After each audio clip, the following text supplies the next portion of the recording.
오늘은 어린이 주일입니다. 우리 아이들을 볼 때마다 미소가 저절로 생기는 참 새싹과 같은 모습들을 보면서 우리는 더없는 기쁨이 있지요. 다음 세대인 우리의 자녀들을 잘 믿음으로 양육한다는 것은 너무나 귀한 일입니다. 그러기 위해서는 믿음의 성들이 먼저 신앙적 본질이 회복되어야 합니다. 그 본질이 뭐냐면 바로 은혜입니다. 오늘 이 시간 우리에게 주신 이 말씀의 내용의 전반부는 이렇습니다. 사도 바울이 전도 여행을 하면서 아덴이란 지역에서 복음을 전하게 됩니다. 명연설이라고 봐야 되겠지요. 복음을 전하긴 전했는데 이 아덴, 지금의 아테네입니다.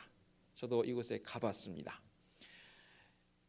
그리스 나라이기 때문에 그리스 로마 신화가 아주 팽배해 있는 그러한 그 문화적 배경을 가지고 있는 곳에서 아레오바고, 즉 바울이 이 놀라운 복음 증거라고 사실 보기에는 뭐합니다. 연설이라고 봐야 되겠지요. 그 연설을 하면서 그들에게 이런 표현을 씁니다. 우주와 그 가운데 있는 만물을 지으신 하나님께서는 천지의 주제시니. 왜 이런 표현을 썼냐면 여러분도 알고 계시겠지만 로마 그리스 신화는 아주 신이 다양하게 많습니다. 그래서 그 신을 표현하기 위해서 형상물을 만들어 놨거든요. 뭐 주피티의 화살이랄지 제우스 신이라든지 등등 여러 신상들을 만들어서 그 신을 섬기는 그들의 어떠한 모습을 보면서 바울의 마음속엔 이게 아니라는 거죠. 그래서 만물을 지으신 하나님께서는 천지의 주제이시면서 손으로 지은 전에 계시지 아니하시고라고 했습니다. 물론 성전을 통해서 임재하시는 구약적 관점에서 하나님이 계시지만 그러나 그리스 로마 신화에서 등장하고 있는 그들의 어떠한 신전에 있는 신, 그런 신이 아니라는 거예요. 그러면서 25절에 또 이렇게 설명을 합니다. 또 무엇이 부족한 것처럼 사람의 손으로 섬김을 받으신 것이 아니니. 오늘 말씀의 포인트가 바로 여기에 있습니다. 사람의 손으로 섬김바 되어진 신이 아니라는 거예요. 이것이 뭐냐면 지극정성으로 정한수 떠놓고 손을 빌면서 비비면서 뭐 해달라고 하는 그런 어떤 류의 모습, 그런 게 이 그리스 로마 신화에 등장하는 신들을 바라보면서 사람들이 하는 그런 행위적 요소적의 섬김, 그런 섬김의 하나님이 아니라는 거예요. 그러면서 우리 하나님은 만민에게 생명과 호흡과 만물을 친히 주시는 이심이니라. 아멘. 이런 하나님을 이 아덴에서 사도 바울이 증거를 하고 있습니다. 즉, 이 땅에서 육신에 얽매이는 삶의 형태에서 벗어나라는 거예요. 육신에 얽매인 자의 삶은 어떤 삶을 말합니까? 육신에 얽매인 자들의 모습은 참으로 안타깝지요. 그들의 삶의 행위는 얼마나 허무한지. 사람이 무엇으로 사는가? 그 질문 속에 이런 세 가지의 답변을 해놓은 것을 제가 봤습니다. 저도 그대로 발췌해 왔습니다. 육신의 삶은 명성에 의해서 산다고 하더라고요. 명성이 뭐냐면 다른 사람이 나를 어떻게 생각할까? 특별히 한국 사람들은 이게 더해요. 그래서 내가 몸 단장을 하고 머리를 예쁘게 하고 그런 것들이 다 남들이 나를 어떻게 봐줄까라는 그 의식 속에서 그렇게 하거든요. 그러니까 우리나라가 성형만국이 되는 거예요. 뭐 남들을 의식한다는 거 귀한 일일 수도 있지만 저는 이건 아니라고 생각되어집니다. 남자들은 인정받기 위해서 산다고 하더라고요. 그러니까 남편들은 아내가 인정해주면 좋아해. 설령 조금 모자라도 당신이 최고야, 멋져. 그러면 남자들은 어깨가 으쓱해집니다. 그리고 아주 굉장히 에너지를 얻지요. 그러면 여자들은 어떻게 사는가? 여자들도 인정받기 위해 하는 것이 아니에요. 여자들은 사랑받기 위해서 산대요. 그래서 바울을 통해서 그런 표현 쓰지 않습니까? 아내들은 사랑의 대상입니다. 남편들아, 아내를 사랑하라. 주께서 교회를 사랑하심처럼 아내들을 사랑하라라고 말씀했지 않습니까? 이 명성을 얻기 위해서 산다고 그래요. 뭐 그럴 수 있지요. 또 한 가지는 육신의 삶은 뭐냐면 성취욕에 의해서 살아갑니다. 내가 뭔가를 이루어가는 거예요. 뭐 젊은 친구들은 좀 예외일지 몰라도 연세가 좀 있으신 분들 내지는 중년층에 속한 분들을 다 그런 고백하죠. 왕년에 나 이런 사람이었어. 한 가닥 안 해본 사람 있습니까? 다 자기의 과거를 말한다 하면 나 왕년에 이런 사람이었거든이라고 사람들은 곧잘 말합니다. 그게 남자가 됐건 여자가 됐건 지금까지 일어났던 것들에 대한 그들만의 어떠한 자부심, 또 앞으로 이루어갈 것에 대한 그런 자부심을 가지고 사는 사람들의 모습. 또 한 가지는 자기에게 좋은 이미지를 만들어내기 위해 산다는 거예요. 육신에 속한 사람들은. 어제 제 동기 목사들을 만났습니다. 그랬더니 그 동기 목사 가운데 사모님이 제게 이런 표현을 써요. 목사님, 좀 예쁘게 꾸미고 오시지는요. 뭘요? 그랬더니 얼굴에 화장 좀 이렇게 하고 오시죠. 그러더라고요. 왜냐하면 여러분 화면에 보시듯이 제가 알기에 검버섯이 좀 많아요. 그렇죠? 저는 뭘 좀 꾸미기를 싫어서 스킨 말고는 안 바르거든요. 뭐 해가 쨍쨍 찌는데도 저는 선크림 잘 안 바릅니다. 그러다 보니까 뭐 얼굴이 이렇게 생겼어요.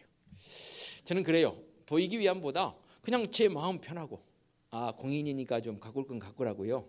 한번 해보겠습니다만은 아직은 제 마음은 그렇지 않습니다. 남에게 내가 어떤 이미지로 보여지는가 중요한 일이지요.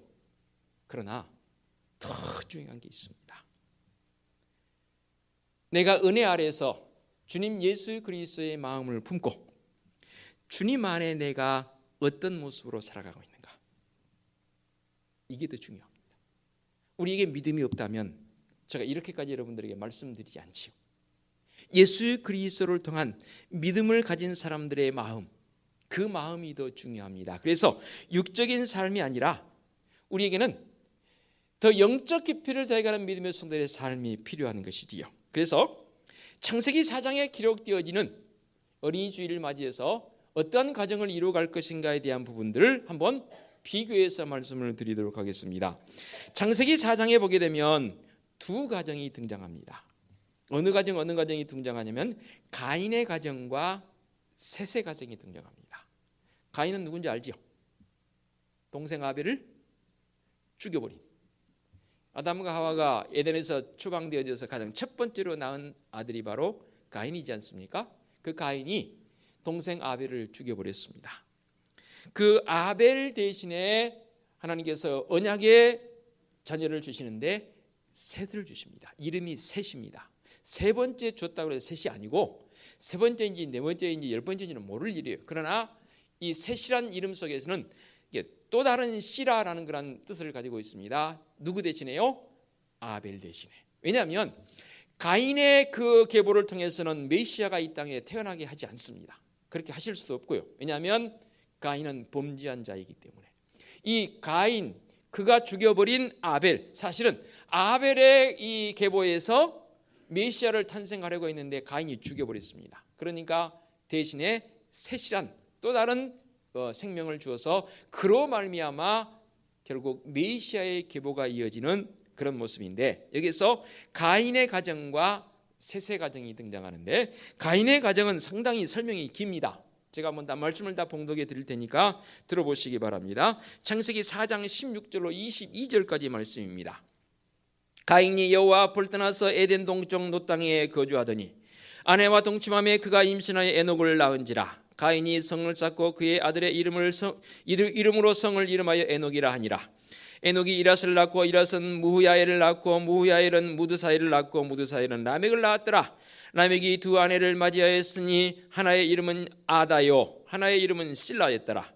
아다는 야발을 낳았으니 그는 장막에 거주하며 가축을 치는 자의 주상이 되었고 그의 아우의 이름은 유발이니 그는 수금과 퉁소를 잡는 모든 자의 조상이 되었으며 실라는 두발 가인을 낳았으니 그는 구리와 쇠로 여러 가지 기구를 만드는 자요 두발 가인의 누이는 나아마였더라. 이게 무슨 말이냐면 그들이 이러이러한 일을 함을 통해서 조상이 됐다는 거예요. 조상이 됐다는 것은 처음 사람의 으뜸되는 모습을 보였다라는 그런 형태로도 해석이 가능하고요. 그래서 그들의 행적을 보니까 성을 구축하는데 조상이 되었다는 최고였다는 거예요. 또 가축을 기르는데 누구보다도 탁월하게 가축을 잘 기릅니다. 음악가들이 태어나는데 음악을 잘합니다. 그뿐입니까? 구리와 쇠로 여러 기구를 만드는데 놀라울 정도로 탁월할 정도로 그들이 이 일들을 행해 나갑니다. 여기까지 들으시고 두 번째 가정 셋의 가정을 제가 소개해 올리겠습니다. 창세기 4장 26절에 이렇게 기록이 되어 있습니다. 셋도 아들을 낳고 그의 이름을 에노스라 하였으며 그때에 사람들이 비로소 여호와의 이름을 불렀더라. 그리고 나서 5장으로 넘어가서 6절 9절로 셋은 105세에 에노스를 낳았고 에노스를 낳은 후에 807년을 지내며 자녀를 낳았으며 그는 912세를 살고 죽었더라. 에노스는 90세에 게난을 낳았고. 가인의 가정과 셋의 가정 그 가문들을 자손들을 소개하는데 가인은 굉장히 자세히 기록이 되어 있어요. 근데 셋은 간단해. 그런데 이 내용이 많고 적음이 중요한 게 아니라 이 말씀에 기록되어진 중요한 포인트. 셋의 가정은 4장 26절 다시 읽겠습니다. 셋도 아들을 낳고 그의 이름을 에노스라 하였으며 그때의 사람들이 비로소 누구의 이름을 불렀다고요? 여호와의 이름을 부른 겁니다. 이게 중요합니다. 육에 속한 사람들의 삶의 형태는 뭐냐면 이 땅에서 내가 무엇을 했다는 거예요. 그래서 제가 자주 쓰지 않습니까? 인사유명하라고 그래요. 호사유피. 호랑이는 죽어서 가족을 남기고 사람은 죽어서 이름을 남겨야 한다라고 가르쳐요.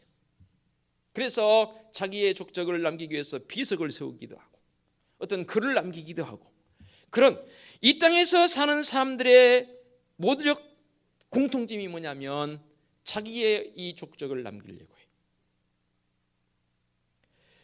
그래서인가요? 우리가 사람을 만나서 서로 처음 대면할 때 먼저 이름이 이렇게 통성명 되어지죠. 예, 저는 박아무개입니다. 그러면 옛날 어르신들은 그래요. 박씨면 본이 어딘고? 그럼 뭐 저는 본이 밀양입니다.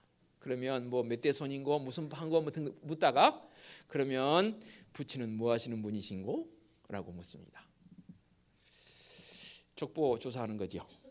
이게 사람과의 관계성 속에서 던져지는 질문입니다. 그럼 나는 안 그런가요? 사람을 처음 만났습니다. 어떻게든 만났던 서로 묻습니다. 혹시 직업이 무엇에 뭐 하세요? 그러면 질문 속에 그 상대방이 답을 하면 예, 저 의사입니다. 그래요? 저 변호사입니다. 그래요? 그런데요, 물었습니다. 뭐 하시는 분이세요? 저 쓰레기 치우는 사람입니다. 그러면 여러분 표정이 어떻게 변해요? 의사입니다, 변호사입니다라고 말했을 때 그 분위기와는 정반대로 속으로 별것도 아니구만, 무시해. 이게 일반적인 사는 사람들의 삶의 형태예요. 그런데 예수 그리스도를 믿는 내가 이들과 다를 바 없는 모습이라면 큰일입니다. 조금 전에 말씀드렸죠. 가인의 가문, 무엇의 조상이 되었고 무엇의 조상이 되었고 무엇의 조상이 되었고. 그런데 셋의 가문은 딱 한 절밖에 안 나오는데 중요한 포인트가 나와요. 에노스 때에 비로소 사람들이 여호와의 이름을 불렀더라. 오늘 말씀의 제목이 신앙의 본질, 은혜입니다. 은혜가 뭐냐? 이 땅에 주어지는 우리의 이 업적을 통해서 삶의 행위적 요소를 통해 드러나 보이는 그 신분적 요소가 우리에게 은혜가 아니란 말이에요.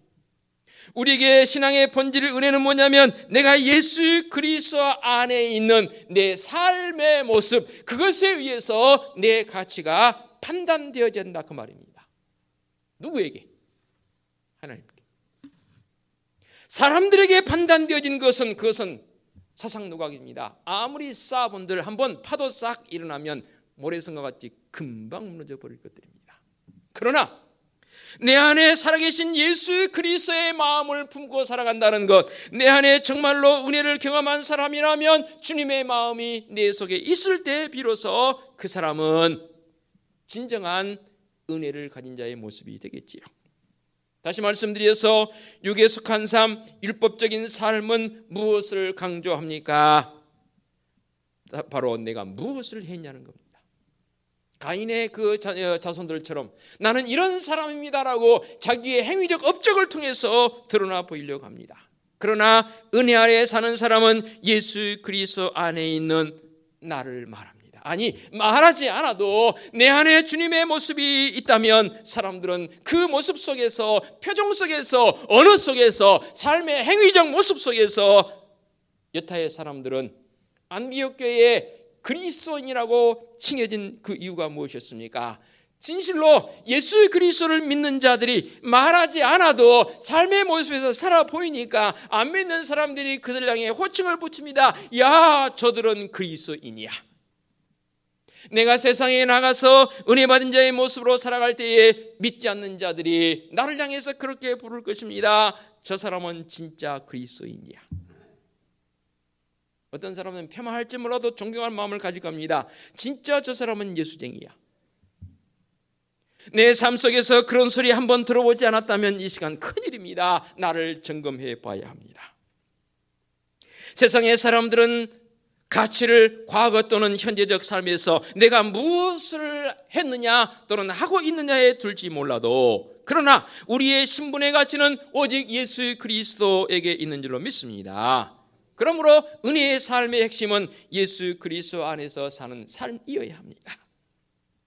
보십시오. 가인이 누구를 낳고 누구를 낳고 누구를 낳고 누구를 낳고, 셋도 누구를 낳고 누구를 낳고 누구를 낳고 가문의 전통이 이어지게 됩니다. 그런데 셋의 가문에서 비로소 에노스 때에 여호와의 이름을 불렀다는 말씀은 어린이 주일을 맞이해서 믿음의 성도들이 우리의 가정에 주어진 그 자녀들에게 이 셋의 가정처럼 그들의 심령 속에, 우리의 자녀들의 그 마음 속에 예수 그리스도의 마음을 심어줄 수 있는 그런 삶의 모습이 반드시 우리에게 있어야 합니다.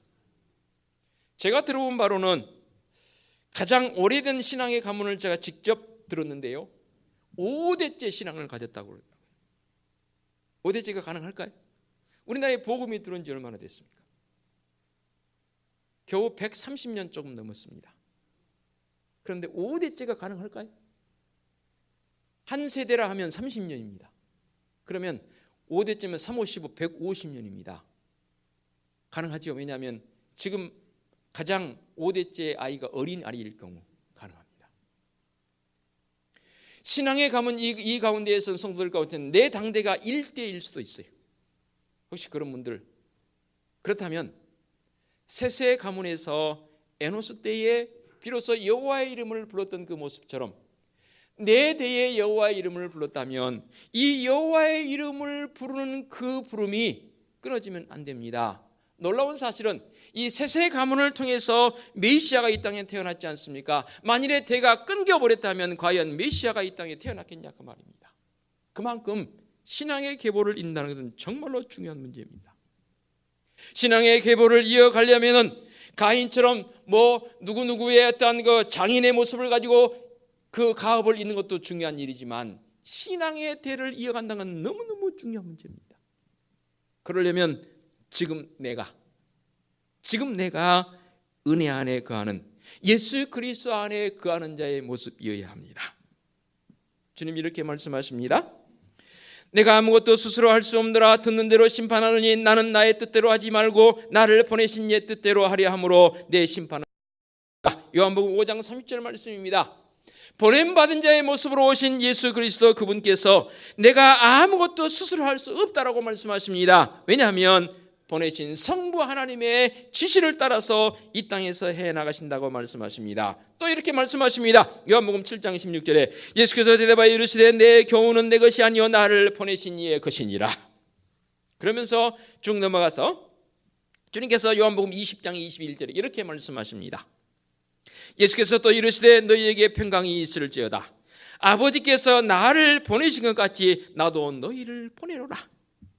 이 말이 무슨 말이냐면 성자 예수 그리스도 그분은 성부 하나님과 본체가 같습니다. 그러기에 성자 예수 그리스도 우리 주님의 뜻을 따라서 행해 보일 수 있는 그런 역량이 충분히 있으신 분입니다. 그런데 요한복음의 기록을 통해서 보면 사도 요한은 예수님 스스로가 하나님께로부터 보냄바 되어진 모습, 아버지께서 행하신 것을 내가 행한다라고 우리 주님께서는 그렇게 고백하십니다. 그리고 나서 주님께서 요한복음 20장 정도면 이제 주님의 모든 사역이 다 마무리되었습니다. 그리고는 주님께서 우리에게 이렇게 말씀하십니다. 나도 너희를 보내노라. 나도 너희를 보내노라라는 이 말씀이 내 것이 되어지려면 반드시 전제될 게 있습니다. 무엇이 전제되었냐면 내가 주님 안에 거하는 자여야 합니다. 주님께서 나를 그냥 보내지 않습니다. 내 안에 주님 자정하셔서 내게 은혜를 주시고 내게 은혜 받은 자의 모습으로 살도록 나와 함께 자정하신 줄로 믿습니다. 주님 이렇게 말씀하시거든요. 나는 포도나무요 너희는 가지라. 그가 내 안에 내가 그 안에 거하면 사람이 열매를 많이 맺나니 나를 떠나서는 너희가 아무것도 할 수 없습니다. 즉 주님 안에 거하는 자라야 내가 이 땅에 은혜 받은 자의 모습으로 진정한 모습을 가지고 살아갈 수 있다 그 말입니다. 그런데 여러분 은혜 받은 자의 모습으로 살고 계십니까? 어린이 주일 맞이해서 우리의 자녀들에게 부모인 내가 과연 은혜 받은 자의 모습으로 삶의 형태를 보여주고 계십니까? 어떻습니까? 아니 자녀들에게 뿐만 아니라 우리의 만나는 이웃들과 만나는 지인들과 함께 더불어 살아갈 때에 그들에게 내 모습은 어떻게 보여지고 있습니까? 보이기 위한 삶은 아닐지 몰라도 내 삶의 모습에 드러나 보이는 것, 성도들의 삶의 가장 중요한 것은 주님을 위해서 무엇을 할 것인가가 아니라니까요. 바울이 오늘 말씀에 분명히 언급하지 않습니까? 사람의 손으로 섬김을 받는 것이 아니라고 했습니다. 무슨 말씀입니까? 예수님께서 내 삶 속에 들어오셔서 내 삶을 어떻게 표현해 가시는가에 대한 부분이 더 중요하잖아요. 그러니까 내 의지일랑 내 생각일랑 다 십자가 아래 내려놓을 때 그때에 비로소 주님께서 내 안에 들어오셔서 나를 주장해 가신 줄로 믿습니다. 내 주장이 내 생각이 앞서니까 삶이 고단한 거예요. 얼굴에 미소보다는 어두움이 가득하고요. 내 삶의 기쁨보다는 기쁨이 아닌 다른 어떤 것이 자꾸만 내 마음을 지배하니까 내 삶이 녹록지 않아요. 나 정말로 예수님 믿는 사람 맞습니까? 나 정말로 은혜 받은 사람 맞습니까? 내 안에 계신 주님으로 말미암아 내가 은혜 받은 자의 모습으로 산다는 게 무엇인지, 신앙의 본질이 무엇인지를 알고 있는 것으로 그쳐서는 안 됩니다. 그것이 내 가슴으로, 내 심장으로, 내 마음으로 내려와서 내 발걸음으로, 내 이 언행심사로 옮겨져야 합니다. 가장 먼저는 내 표정을 통해서라도 은혜 받은 자의 모습으로 살아 보여줘야 합니다. 그것이 바로 주님께서 내 삶 속에 들어오셔서 나를 주관해 가신 줄로 믿습니다. 한번 살아보세요. 여러분 살아보시라니까요. 내 의지대로 내 뜻대로 사지 마시고 진짜 주님 내 안에 들어오셔서 주님께서 내 삶을 어떻게 이끌어 가시는지 경험해 본 사람은 두 번 다시는 내 마음대로 살지 않아요. 그게 경험되지 않으니까 계속해서 내 의지대로 살려고 해요. 내 의지대로 사는 사람은 결국 가인의 계보에 불과할 뿐이에요. 그러나 내 의지가 아닌 그리스도인으로서 여호와의 이름을 부르는 자의 모습으로 살아갈 때에 셋의 가문을 통해서 메시아가 이 땅에 태어나신 것처럼 계속해서 5대, 6대, 7대, 10대, 20대 계속 우리의 신앙의 가문이 이어질 줄로 믿습니다. 그러기 위해서는 지금 내 모습, 지금 내 당대의 모습, 우리 믿음의 선배들이 부모님들이 살았던 그 삶도 중요한 지금 내 모습, 이 모습을 이제부터라도 다음 세대에 있는 우리 자녀들에게, 설령 자녀들이 결혼했을지라도 날개 달아서 날아갔을지라도 그들에게 보일 수 있는 믿음의 성들의 결단이 있어지시기 바랍니다. 이게 바로 신앙의 본질, 은혜를 회복하는 자의 삶의 모습이 되는 줄로 믿습니다. 기도하겠습니다. 거룩하신 아버지 하나님, 나 은혜 받은 자 맞습니까? 나를 향해 질문해 봅니다. 예, 주님, 저 은혜 받은 자거든요. 그 은혜는 바로 예수 그리스도 그분 때문입니다. 세상에 어떤 것이 되어짐을 통해서 내 안에 기쁨이 있는 게 아닙니다. 내 안에 좌정하신 예수 그리스도 그분을 통해서 진정한 기쁨, 진정한 감사, 은혜가 있는 성도들의 삶이 되는 줄로 믿습니다. 이 고백이 끊이지 않는 성도들의 삶이 되게 하여 주시옵소서. 예수 그리스도의 이름으로 기도하옵나이다. 아멘.